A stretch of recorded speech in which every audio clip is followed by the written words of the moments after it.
A gente fala agora sobre um assunto que está se transformando em um problema de saúde pública: o uso de álcool e drogas pelos adolescentes.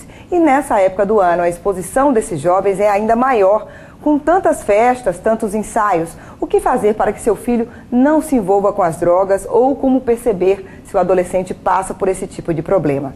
Quem responde essas e outras dúvidas é o médico psiquiatra André Gordilho, nosso convidado de hoje. Bom dia, doutor. Bom dia. Pois é, esse é um período muito preocupante para os pais que têm filhos adolescentes, porque é um período com muitas festas na cidade, é um período que os adolescentes querem sair e tem toda essa preocupação com as drogas, com o uso de álcool. Como lidar com essa situação?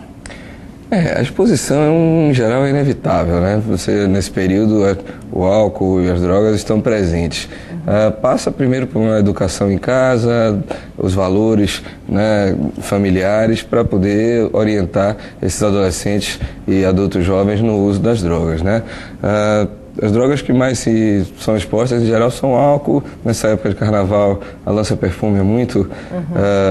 pelo menos era muito, agora está sendo um pouco menos. E drogas sintéticas, por exemplo, como anfetaminas, êxtase, que também tem aparecido bastante. Aí, no caso, claro, depende daquela questão do diálogo mesmo, né, com os filhos, que tem que ser feita muito antes, né? Mas quando perceber, como quando os pais percebem que, de alguma maneira, os filhos, os adolescentes, estão fazendo uso desse tipo de droga, quais são os sinais que é possível perceber isso? Em geral, se percebe mudança de comportamento, né? Assim, aquele padrão de comportamento usual do adolescente começa a mudar. Perceber sinais de embriaguez não é tão difícil, né? Você percebe que a criança, que o adolescente, ele fica com a fala mais pastosa, lentificada, às vezes mais irritado, agressivo. Em relação às drogas como a lança-perfume, às vezes é mais difícil você detectar, porque os efeitos eles são muito rápidos. Assim, a pessoa usa, em 30 segundos teve efeito e esse efeito desaparece. Porém, são drogas com risco muito grande, inclusive risco de parada cardíaca, parada respiratória. E no caso do êxtase, às vezes a pessoa aparece dilatação de pupila, aceleração, ansiedade, às vezes presença de alucinações e alterações da temperatura corporal são sinais que podem aparecer. Agora, se fala muito do diálogo, mas esse é um ponto muito difícil para os pais. Apesar de se falar muito de achar que essa é a melhor solução para se ter um bom relacionamento com os filhos, mas os pais, na verdade, têm essa dificuldade de fazer este diálogo, porque muitas vezes o diálogo é impositivo, né? E, na verdade, aí deixa de ser um diálogo.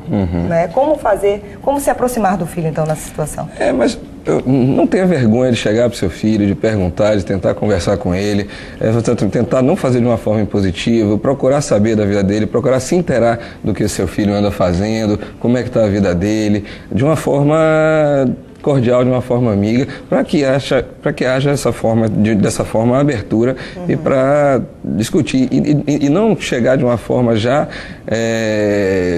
recriminando, e sim tentando mostrar de uma maneira adequada, de uma maneira não impositiva, para não gerar essa defesa e a dificuldade Ou seja, proibir conversa. De ir para as festas não é a melhor solução. Não vai resolver, né? Você a criança, o adolescente vai terminar achando meios para burlar isso, né? Ou até se aproximar dos amigos seria uma solução também interessante? Também, né? Trazer para casa, ver com quem está andando, conversar com os pais desses amigos, também são alternativas viáveis, né? O importante é estar próximo do seu filho. Doutor André, muito obrigado mais uma vez pela sua participação aqui no Jornal da Bahia. Bom dia para o senhor. Uma jovem de 16 anos foi estuprada.